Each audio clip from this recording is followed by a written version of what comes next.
लिखा होगा traditional drink toddy, छठा शब्द लिखा होगा फर्मेंटेड फूड और सातवां शब्द लिखा होगा चीज। यानी हाउस होल्ड प्रोडक्ट में आपके पास 7 एग्जांपल्स। तो पहली बात हम लोग कर रहे हैं इसमें, that is house hold product में फर्स्ट, दैट इज कर्ड। कोई ऐसा नहीं होगा जो इससे वाकिफ नहीं होगा, लेकिन कर्ड को हम लोग नाम देते हैं प्रोबायोटिक फूड। Probiotic food. अभी प्रोबायोटिक का मतलब क्या होता है? ऐसा फूड हैविंग माइक्रो ऑर्गेनिज्म।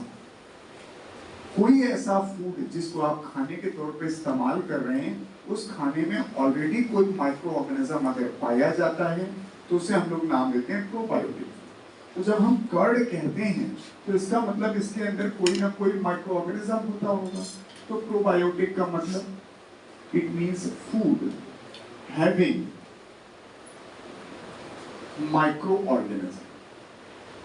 आगे चल के और भी आप पढ़ सकते हैं, जैसे कोई बच्चा सिरका शब्द जानता हो तो उसमें भी माइक्रो ऑर्गेनिज्म होंगे, तो उसे भी आप प्रोबायोटिक कह सकते हैं। एक ये शब्द लिखा है प्रोबायोटिक, और आगे मैं एक जगह पढ़ाऊंगा जब एंटीबायोटिक्स पढ़ाऊंगा, एक शब्द लिखूंगा प्रो लाइफ। 2 पूरे चैप्टर में शब्द है प्रो के नाम से, तो दोनों में डिफरेंस है। अब दूध से दही बनने में क्या कहें? नॉर्मली इसका तरीका बहुत आसान होता है कि आप पहले दूध ले लीजिए, इस दूध के अंदर एक प्रोटीन होती है that is a dissolved form में, dissolved protein, and its name is the casein. बहुत लोग को पता होगा। दूध को आप गर्म करते हैं और एक खास टेम्परेचर तक ठंडा करते हैं। अब ये बात हम लोग को बहुत अच्छी तरह नहीं पता है कितना ठंडा करते हैं, लेकिन जो लोग दही बनाते हैं वो अंदाजे लगा लेते हैं कि सर हाथ डाल के एक बार देख लेते हैं, या नहीं भी देखते तो उनको पता चल जाता है इतनी देर हो गई गर्म किए, अब इतना ठंडा हो गया होगा। तो यही इसका तरीका है कि मिल्क को पहले गर्म कर लीजिए और गर्म करने के बाद सामान्य तरीके से ठंडा करिए, कूल करिए। हम रैपिड कूलिंग की बात नहीं कर रहे, क्योंकि आगे एक शब्द आपको और पढ़ना पड़ेगा, पाश्चराइजेशन। तो मैं उसकी बात नहीं कर रहा हूँ। एक सामान्य तरीके से आपने गर्म किया और ठंडा किया, लेकिन ठंडा कितना करेंगे ये आपको जानना चाहिए। लगभग 40 डिग्री सेंटीग्रेड पर होना चाहिए, इतना ठंडा होना चाहिए। यही अंदाजा हमको नहीं होता, तो हमसे कह दो दही जमा लो तो हम नहीं जमा पाते, या तो कहीं गलती से जम जाए, नहीं तो पानी पानी जैसा रहेगा। लेकिन घर में और जो फीमेल्स हैं उनको अंदाजा होता है, तो वो इतने तक ही ठंडा करते हैं। फिर इसमें वो ऐड करते हैं थोड़ा सा कर्ड, 1 चम्मच, that is addition of the curd. Add curd as inoculum.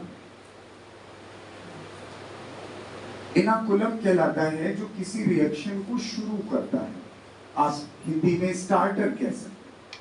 जो आपने दही ऐड किया इसमें 1 चम्मच या थोड़ा सा, उसमें ऑलरेडी बैक्टीरिया था।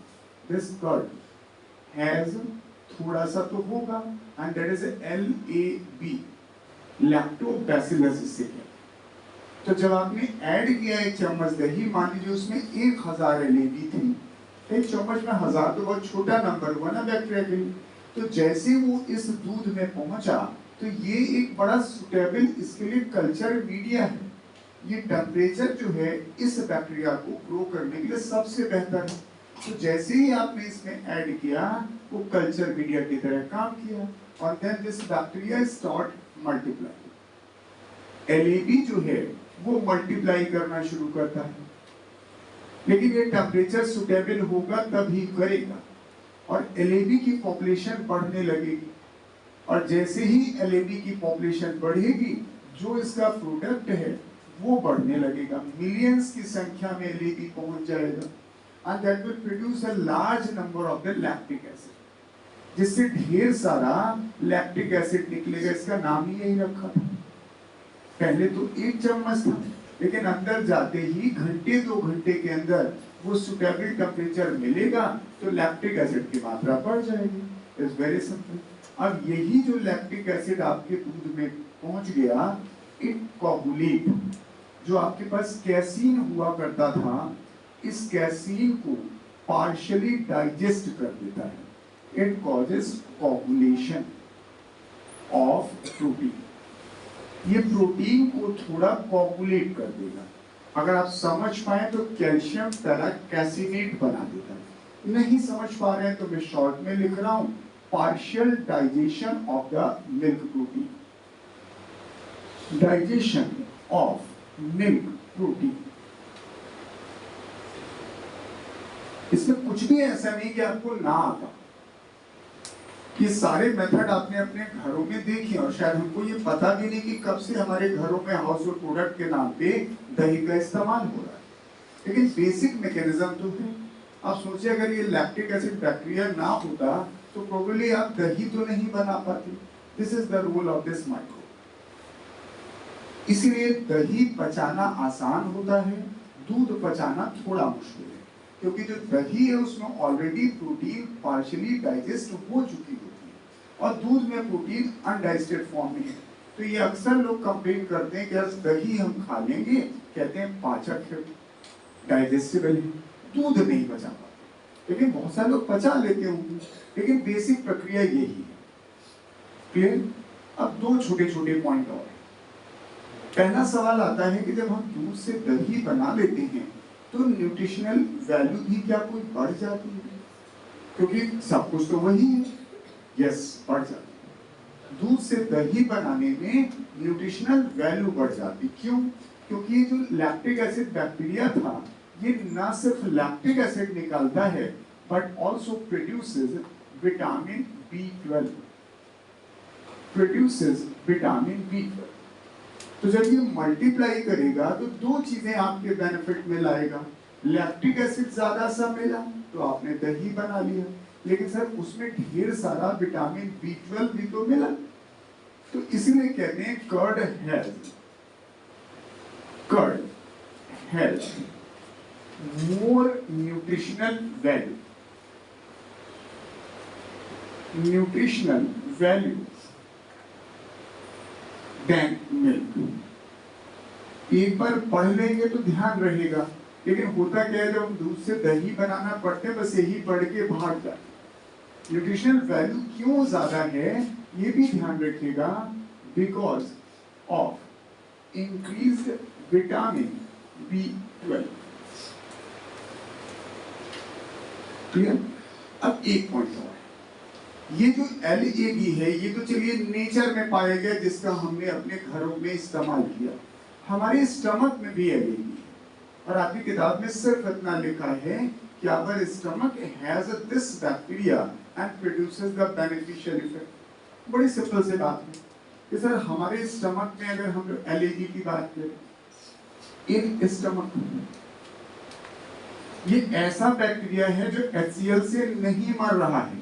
नहीं तो आप सोचोगे कि HCl की प्रॉपर्टी भी तो जर्मीसाइडल है, लेकिन वो LAB को नहीं मार सकता, and that produces the symbiosis. दोनों का फायदा होता है। तो हमारे स्टमक में LAB है शोज बेनिफिशियल इफेक्ट। क्यों? And that is because of germicidal property।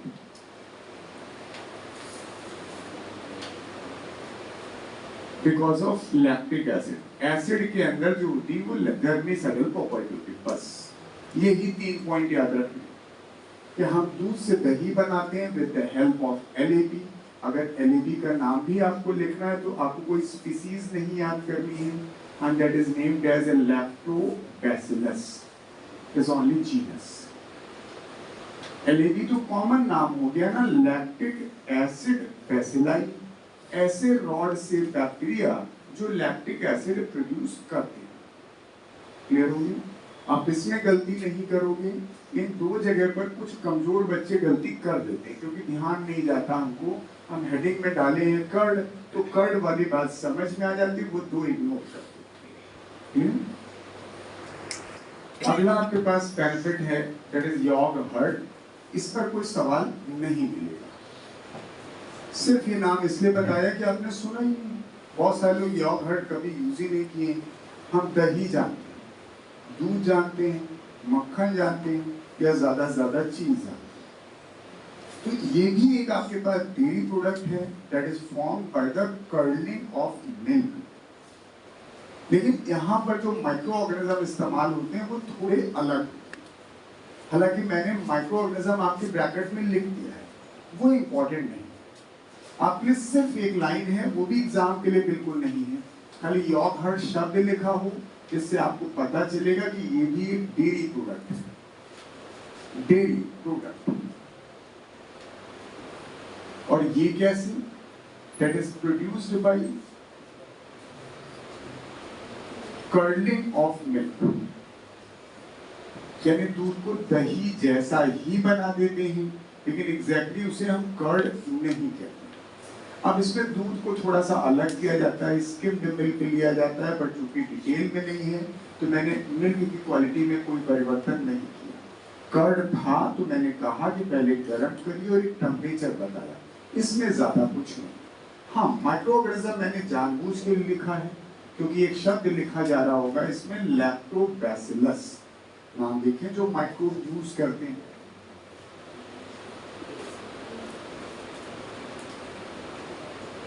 एक का नाम है लैक्टोबैसिलस वल्गारिकस। लेकिन मैं फिर कह रहा हूं, सब प्लीज याद मत करिएगा, मैं नाम इसलिए लिख रहा हूं वल्गारिकस ताकि आपको लगे कि वो उससे अलग है, दही से अलग है। दो नाम और लिखे होंगे, एक नाम लिखा होगा स्ट्रेप्टोकोकस, यस, थर्मोफिलस। एक नाम और होगा स्ट्रेप्टोकोकस, यस, नाम क्या है? लैक्टिस। इन तीनों में से एक भी नाम मत याद करिए।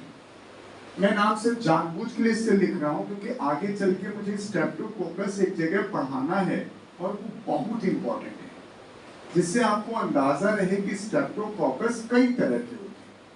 और मुझे पढ़ाना है स्ट्रेप्टोकाइनेज, जो बेहद इंपॉर्टेंट सवाल है, वो भी स्ट्रेप्टोकोकस से ही मिलता है।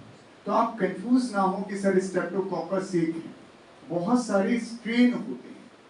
किसी को याद हो स्ट्रेप्टोकाइनेज के बारे में तो हम स्पष्ट अगर लिखें तो कहते हैं बीटा हीमोलिटिक स्ट्रेप्टोकोकस, लेकिन किताब में नहीं लिखा है, किताब में सिर्फ लिखा है स्ट्रेप्टोकोकस। और ये नाम इससे लिखा है कि आप LAB ऊपर पढ़कर आए हैं तो यही ना समझ लें कि वही लेकर आए, बस। इसके अलावा योगर्ट में कुछ नहीं याद करना। यानी सिर्फ एक मोटी सी बात याद रखनी है कि माइक्रोब्स का इस्तेमाल सिर्फ दही बनाने में नहीं, अन्य बहुत सारे डेयरी प्रोडक्ट बनाने में इस्तेमाल होता है। योगर्ट उनमें से एक है, नो क्वेश्चन एट ऑल। फिर अगला नाम आपके पास तीसरा आता है इडली एंड डोसा। इडली एंड डोसा।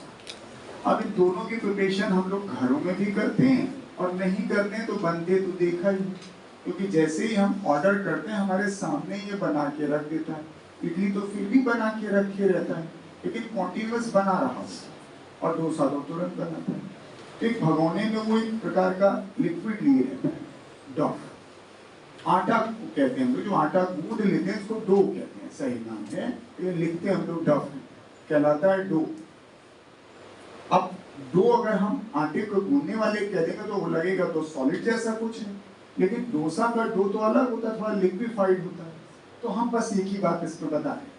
सवाल जो आता है वो भी इसके बाद है कि जो डो की प्रिपरेशन की जाती है इसको बनाने के लिए, उसमें भी माइक्रोब का इस्तेमाल होता है। तो यही पॉइंट आपको बताना है, बट एग्जाम वाली लाइन नहीं।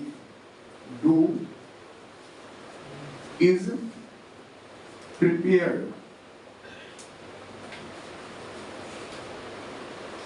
by fermentation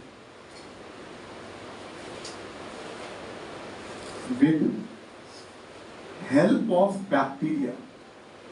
बैक्टीरिया का नाम मैंने लिख दिया होगा आपकी बुक में, लेकिन याद नहीं करना है।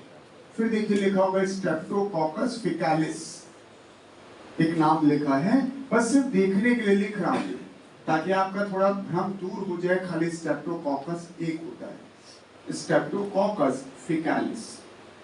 जहां याद करना होगा हम आपसे जरूर इंसिस्ट करेंगे कि उसे याद कर लीजिए। तो ये लाइन बिल्कुल इंपॉर्टेंट है।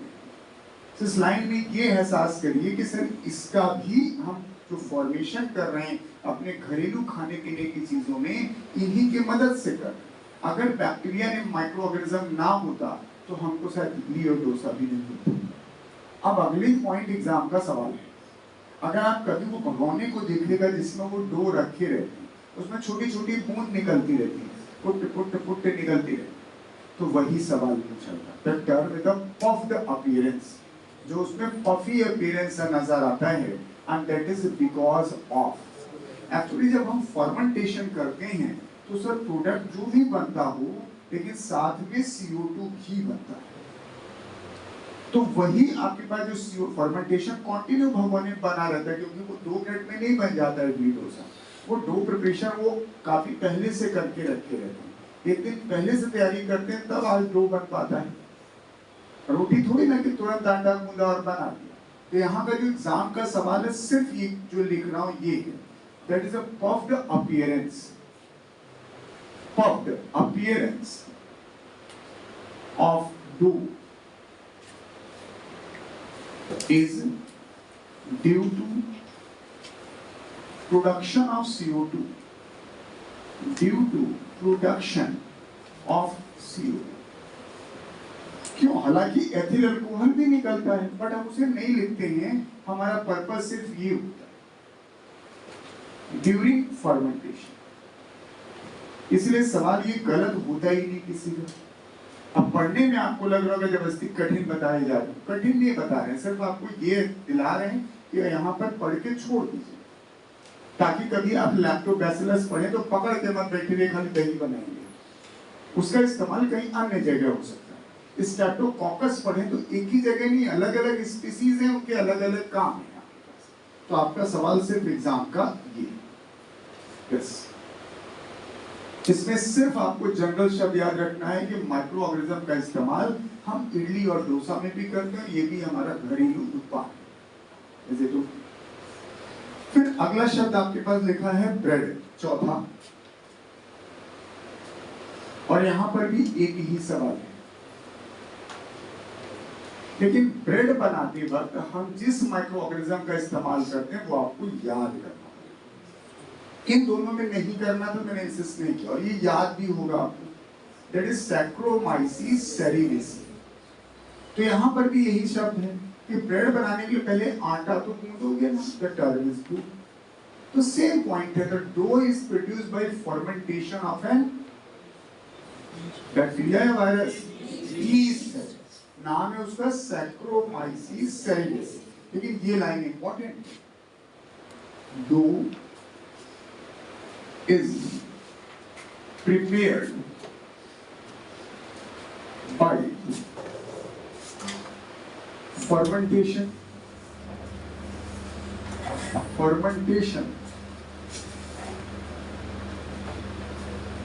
with help of yeast।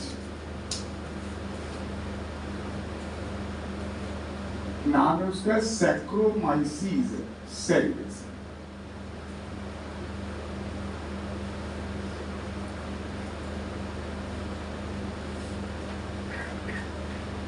जब भी आप ब्रेड बनाते हो तो इन्हीं का इस्तेमाल करते हैं, and this belongs to the east.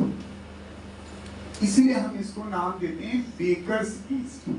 जितने भी बेकरी प्रोडक्ट बनाए जाते हैं, नॉट ओनली द ब्रेड, उन सब में इसका इस्तेमाल होता है।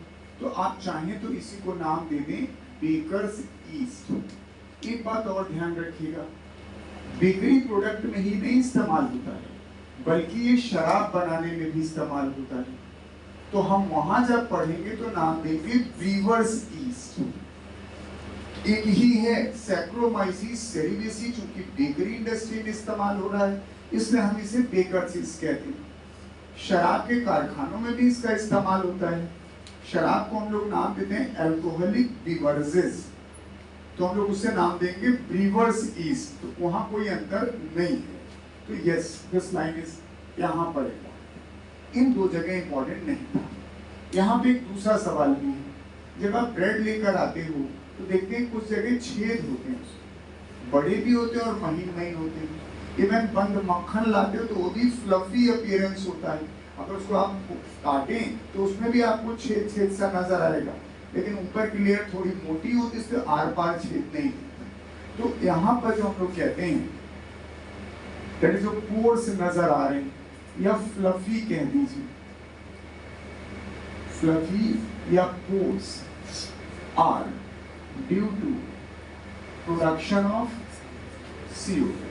बिल्कुल गलत नहीं होता कि वो जगह जहां आप हमेशा सही करते हैं, क्योंकि पढ़ रहे हैं इसलिए हम लोग पढ़ा रहे हैं, यहाँ गलती उलती नहीं। तो यहाँ पे दो ही पॉइंट याद करने, दैट इज पोरस अपीयरेंस जो आपके पास है वो भी CO2 की वजह से है। तो यहाँ भी आपके पास एथाइल अल्कोहल बनती है, लेकिन सर यहाँ पर दोनों चीजें बन रही, CO2 भी बन रही है, एथाइल अल्कोहल। जब हम शराब बनाएंगे तो एथाइल अल्कोहल को यूज करेंगे, और यहाँ पर हम शराब को नहीं यूज कर रहे हैं। तो मैंने सिर्फ CO2 लिखा है, लेकिन ये ध्यान रखिएगा साथ में एथिल अल्कोहल भी होती है, लेकिन चूंकि हमारा पर्पस ये है नहीं तो हम इसी को लिख रहे हैं, इसका रीजन तो इसी के पास है। तो ये आपके पास चौथा प्रोडक्ट है, यानी bread is formed by fermentation is with the help of Saccharomyces ceres, और यहाँ पर जो पोरस अपीयरेंस है that is because of CO2। फिर पांचवा प्रोडक्ट है ट्रेडिशनल ड्रिंक। कोई गांव का बच्चा होगा उसे शायद अंदाजा हो, ट्रेडिशनल ड्रिंक, इसमें जो जिक्र किया गया है वो किया गया है ताड़ी का, द टर्म इज टॉडी। लेकिन एक जो NCERT में लिखा है वो हमें भी समझ में नहीं आई, लिखा है toddy is a traditional drink of the south India, लेकिन हमारे देश में भी मिलता है, नॉर्थ इंडिया में भी है, बिहार यूपी वाले में चले जाइए, ईस्टर्न यूपी में तो कैन में लिए शाम को बेचा करते हैं, लेकिन अब वही लिखा है तो हम भी वही लिख रहे हैं। टॉडी वहां पर ज्यादा कॉमन है क्योंकि ताड़ के पेड़ से मिलता है, जो पाम वाला पेड़ है लंबा सा, उसे हम ताड़ का मतलब अभी कहते हैं लंबा सा, तो वो ताड़ के पेड़ से मिलता है, इससे कहते हैं टॉडी, ताड़ी। ये कैसे बना? It is formed again by the fermentation of the sap obtained from the palm। तो ये भी fermentation की प्रक्रिया से बना है, that is fermentation।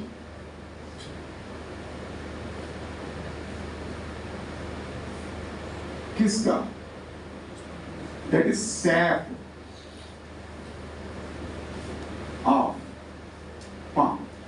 जिन बच्चों को अंदाजा हो वो क्या करते हैं, वो जाके इतना बड़ा घड़ा लगा देते हैं, उसी में हल्का छेद करते हैं, तो बूंद बूंद करके टपकता है, तो शाम को उसको डाल देते हैं, दूसरा लगा देते हैं। यस, इस फर्मेंटेशन के साथ हमेशा CO2 भी निकलेगी और अल्कोहल भी निकलेगा। इस फर्मेंटेशन में दो प्रोडक्ट हैं, C2H5 और CO2। तो अगर एकदम ताजी ताड़ी आपने पी है, एकदम फ्रेश है, तो उसमें फर्मेंटेशन ज्यादा नहीं हुआ होता, इससे लोग कहते हैं उसमें नशा नहीं है, वो फायदा करती है, ऐसा गांव में कहते हैं कि एकदम फ्रेश ताड़ी पियोगे। तो कई लोग सुबह सुबह जाते हैं 5 ही बजे इतना भगोना लेके कि अभी सुबह सुबह निकालेगा तो हमें ताड़ी मिल जाएगी, तो उसमें एकदम फ्रेश ताड़ी होती तो अल्कोहल की मात्रा कम है क्योंकि फर्मेंटेशन ज्यादा नहीं हुआ, लेकिन 5 बजे उतार के वो बैठ जाता है। अब आप 9 बजे दोपहरिया पहुंचने जा रहे हैं, बहुत देर हो गई, तो 4 घंटे और हो गया फर्मेंटेशन, तो अल्कोहल की मात्रा बढ़ेगी। जो नहीं बिकेगा वो संध्या को बेचेगा और फर्मेंटेशन हो गया तो शराब हो जाती है। तो रखी हुई ताड़ी जो होती है वो कहते हैं एकदम नशा करती है, और फ्रेश ताड़ी में कोई नशा नहीं होता है, ऐसा आप सुनो। यहाँ पे माइक्रोब का नाम याद नहीं करना है, सिर्फ आपको शब्द याद रखना है, this toddy is traditional drink of the south India, common in south India. लेकिन ये लाइन थोड़ी सी गलत है, अब यही लिखा है तो मैंने भी यही लिख दिया। अब समुद्र के किनारे शायद ये ज्यादा है, इसलिए वहां कहीं ज्यादा कॉमन है। लेकिन इसमें ये नहीं याद करना है कि सिर्फ बैक्टीरिया या ईस्ट, कोई नाम नहीं आता, नाम तो कहीं नहीं याद करना था, लेकिन यहाँ कंफ्यूजन हो सकते थे इसलिए मैंने नाम दिया, यहाँ पे कोई जरूरत ही नहीं। अब एक नाम और लिखा है, छठा नाम लिखा है फर्मेंटेड फूड, और इसमें तो कोई शब्द इस्तेमाल नहीं किया गया आपकी एनसीईआरटी, खाली ऐसे लिख के एक लाइन चली गई कि सर माइक्रोब का इस्तेमाल हम कुछ खाने पीने की चीजों में भी करते हैं, और कहा गया कि हम फर्मेंटेशन फिश का भी करते हैं। हमें नहीं पता क्या बनता होगा, कि कोई फिश खाने वाला व्यक्ति होगा कि फिश को भी एक तरह से सड़ाया जा रहा है, फर्मेंटेशन लाइक दैट, कि उसको एक तरह से सड़ाया जाता है। सोयाबीन का फर्मेंटेशन करते हैं, बैम्बू यानी बांस का फर्मेंटेशन करते हैं, लेकिन इससे एग्जैक्टली क्या बनता है ऐसा कोई जिक्र अपना किताब में किया गया है, ना हमें कोई बहुत ज्यादा जानकारी है। तो मैंने एक हेडिंग बनाई, यानी ये जताने के खाली यही चीजें नहीं है, इसके अलावा और बहुत सारी अलग अलग इलाके में अलग अलग कुछ ट्रेडिशनल फूड होंगे जहाँ पे फर्मेंटेशन करके हम ये चीजें बनाते हैं। तो इसमें एक जनरल सा सेंटेंस लिखा है, microbes are used to ferment fish, soybean and bamboo to obtain food। आप देख के पढ़ लीजिए, इसमें कोई ऐसा पॉइंट आ ही नहीं रहा जो आपको सवाल की तरह इस्तेमाल हो। एक जनरल पॉइंट हो सकता है कि हम इनका फर्मेंटेशन करके एज ए फूड इस्तेमाल करते हैं, बट ना किसी बैक्टीरिया या वायरस किसी माइक्रोब का इस्तेमाल होगा, खाली ये फर्मेंटेड प्रोडक्ट हो सकते होंगे कि बांस का फर्मेंटेशन करके क्या खाने की चीजें बनाते होंगे, ये किसी एक लोकल इलाके में ऐसा होता। सातवां नाम आपके पास है चीज।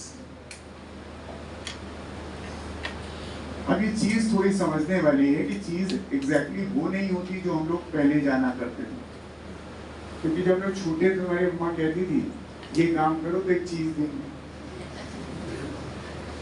हम चीज का मतलब वस्तु समझते हैं, कोई चीज, लेकिन आज भी वही चीज समझते हैं कि चीज अलग, is not the butter, is quite different. अब आप जाते हो मॉल में तो आपको चीज नाम से डब्बा मिल जाता है, लेकिन वो वाली चीज नहीं है जो आपके घरों में बताई गई थी कि चीज दे। जो चीज का जिक्र किया जा रहा है ये भी एक डेयरी प्रोडक्ट है, एंड माइक्रोब्स आर यूज्ड, और यहाँ पर माइक्रोब का नाम जो है आपको याद करना है।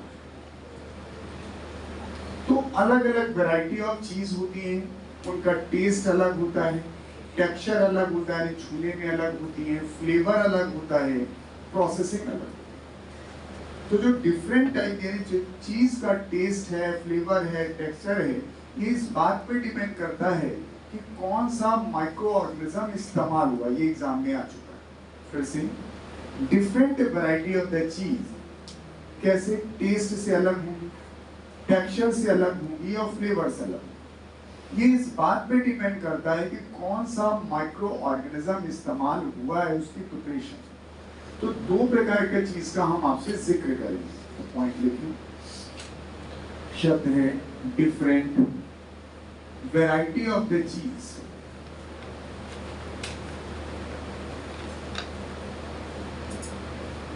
are of taste, flavor and texture which depends on microbe used during process। अब इसमें दो तरह की चीज का इस्तेमाल हुआ है। अब जिन लोगों ने चीज कभी ना देखी ना खाई उनके लिए दोनों लाइनें बड़ी तकलीफ वाली। एक कहलाती स्विस चीज। अब तो आसान है आपके लिए, आप गूगल पे सर्च करोगे स्विस चीज तो खा भले ना पाओ लेकिन फोटो तो देख ही सकते हो, तो आपको आपका आंसर मिल जाएगा। जब स्विस चीज की आप फोटो देखोगे तो वो ऐसी फोटो बनेगी लगेगा बीच में छेद है। कभी देखिएगा क्लास खत्म होने के बाद आप एक बार गूगल करेगा स्विस चीज को तो फील लाइक दिस, ऐसे बीच में आपको एक छेद सा दिखाई देगा ऐसे, और यही हमारा एग्जाम का सवाल है। खाली ये फील तो हो कि पहले सर इसमें छेद होता है, हम तो डब्बम खरीद के लाते हैं उसमें कहीं छेद नहीं होता। दो चीजें, एक स्विस चीज और रॉकफोर्ट चीज। तो इसका सवाल यही है कि ये बड़ा सा होल जो दिखाई दे रहा है इसके अंदर, and that is because of what? Large hole इसलिए है due to very large amount of the CO2। बहुत ज्यादा इसमें CO2 निकलती है। अब थोड़ी बहुत CO2 निकलती तो छोटा छोटा वो फ्लफी अपीयरेंस लाता था, पफी अपीयरेंस लाता था, लेकिन उसमें इतनी ज्यादा CO2 निकलती तो बड़ा सा छेद। तो एक तो सवाल ये रहता है। दूसरा सवाल होता है इतनी ज्यादा की, बिकॉज यहाँ पे जो हम माइक्रोब का इस्तेमाल करते हैं वो बहुत इंपॉर्टेंट है, and that is named as a propionibacterium shermanii. लंबा नाम है लेकिन अक्सर लोग याद कर जाते हैं, ऐसा नहीं है कि याद नहीं, क्योंकि एग्जाम में इतनी बार आ चुका है कि लोगों ने याद कर लिया है। इससे कोई भ्रम मत पालिएगा कि सर कैसे याद। तो यहाँ पर हम जिसका इस्तेमाल कर रहे हैं that is a bacteria and it's a very, और हमें यही दो बातें पढ़नी है, टेस्ट फ्लेवर वगैरह नहीं पढ़ना। जिसकी फोटो देखेंगे उसमें बड़ा सा छेद होगा, एंड बड़ा सा छेद इसलिए कि ज्यादा से CO2 प्रोड्यूस होती है during the fermentation and the bacteria used in the propioni bacterium शारा। दूसरा एक नाम है चीज में दैट इज रॉकफोर्ट चीज।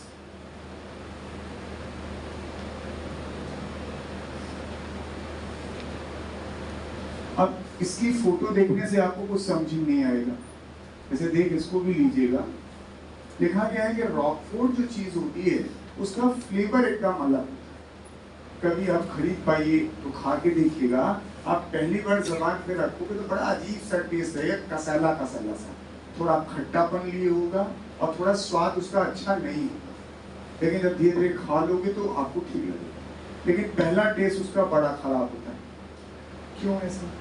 क्योंकि जब इसकी प्रोसेस होती है राइपनिंग, चीज दो प्रकार की होती है, एक अनराइप्ड चीज और एक है राइप्ड चीज। आपके सिलेबस में नहीं है लेकिन इस शब्द का इस्तेमाल एनसीईआरटी ने जगह कर दिया है। जो राइप्ड चीज होती है, जो इंडस्ट्रीज में बनाई जाती है, वो राइप्ड चीज होती है, तो उसको हम काफी दिनों तक रख सकते हैं। लेकिन घरों में भी लोग चीज बनाते हैं, तो घर के अंदर जो चीज बनाई जाती है उसकी राइपनिंग नाम की प्रोसेस नहीं, इसलिए वो कुछ ही दिनों में खराब हो जाती है। तो जो वो चीज कहलाती है वो अनराइप्ड चीज कहलाती है। आपके एनसीईआरटी ने यहाँ पे शब्द लिखा है कि रॉकफोर्ट चीज में जब हम राइपनिंग करते हैं यानी प्रोसीजर अपनाते हैं तो उस राइपनिंग के दौरान एक आपके पास वहां पर फंगस ग्रो कराता है। फंगस कई सारी खाई भी जाती है, and its name is the Penicillium roqueforti। आप नाम एक बार ड्रॉ कर लीजिएगा, लेकिन ये शब्द जानिएगा कि इस चीज में जो राइपनिंग का प्रोसेस है यानी एक प्रकार का प्रोसीजर है बनते वक्त, तो हम इसके ऊपर इस फंगस को ग्रो करा और इसी वजह से इसका जो टेस्ट है वो अलग सा हो जाता है। So point has स्पेशल या कह लीजिए पिक्यूलियर टेस्ट ड्यू टू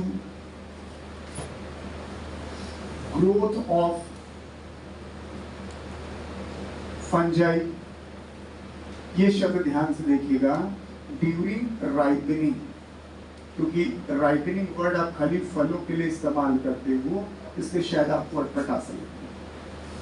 हाँ, इसका नाम जरूर याद करना है फिर से कि उस फंजाई का नाम है पेनिसिलियम रॉकफोर्ट। ये आसानी से याद हो जाता है क्योंकि नाम मैच कर रहा है आपके नाम के आगे, रॉकफोर्ट है। लेकिन एग्जामिनर भी क्या करता है ना, ये नाम नहीं लिखेगा, वो खाली पेनिसिलियम लिखेगा कि विच टाइप या which fungus growth in the Roquefort cheese. तो दिस इतना आपके हाउस होल्ड प्रोडक्ट में है, लेकिन जब आप याद करोगे तो सर सातों एक साथ पढ़िएगा। आप कहने को भले कह लीजिएगा सर ये कहाँ हमारे एग्जाम में आता है, बट ये जिक्र है एक जगह, इससे मैंने हेडिंग बनाई। दूध से दही बनाने वाले में 3 पॉइंट है। Lactic acid bacteria lactic acid produce करता है जिससे हम पार्शियली डाइजेस्ट कर देते हैं, कोगुलेट कर देते हैं। न्यूट्रिशनल वैल्यू ज्यादा है विटामिन B12 की वजह से, हमारे स्टमक में है, बेनिफिशियल इफेक्ट है, दैट इज जर्नी। दूसरा आपने पढ़ा है योगर्ट, यहाँ पे सिंपल सा एक शब्द है, यहाँ पे हम फर्मेंटेशन कर्लिंग करते हैं milky with the help of an microbe, उस माइक्रोब का नाम आप छोड़ सकते। फिर तीसरा शब्द है इडली एंड डोसा, यहाँ पे डफ में जो पफी अपीयरेंस होता है वो CO2 की वजह से होता है, बैक्टीरिया आप छोड़ सकते। तीसरा शब्द चौथा है आपके पास ब्रेड, यहाँ आपके पास डो की प्रिपरेशन के दौरान जिस माइक्रोब का इस्तेमाल होता है वो याद करना है। 3 जगह याद करना है, दही बनाने में, ब्रेड बनाने में और चीज बनाने में। तो सैक्रोमाइसिस सेरेबेसिस ईस्ट बेकर्स ईस्ट, यहाँ का सवाल है कि यहाँ जो पोर्स पाए जाते हैं हमारे ब्रेड में that is because of CO।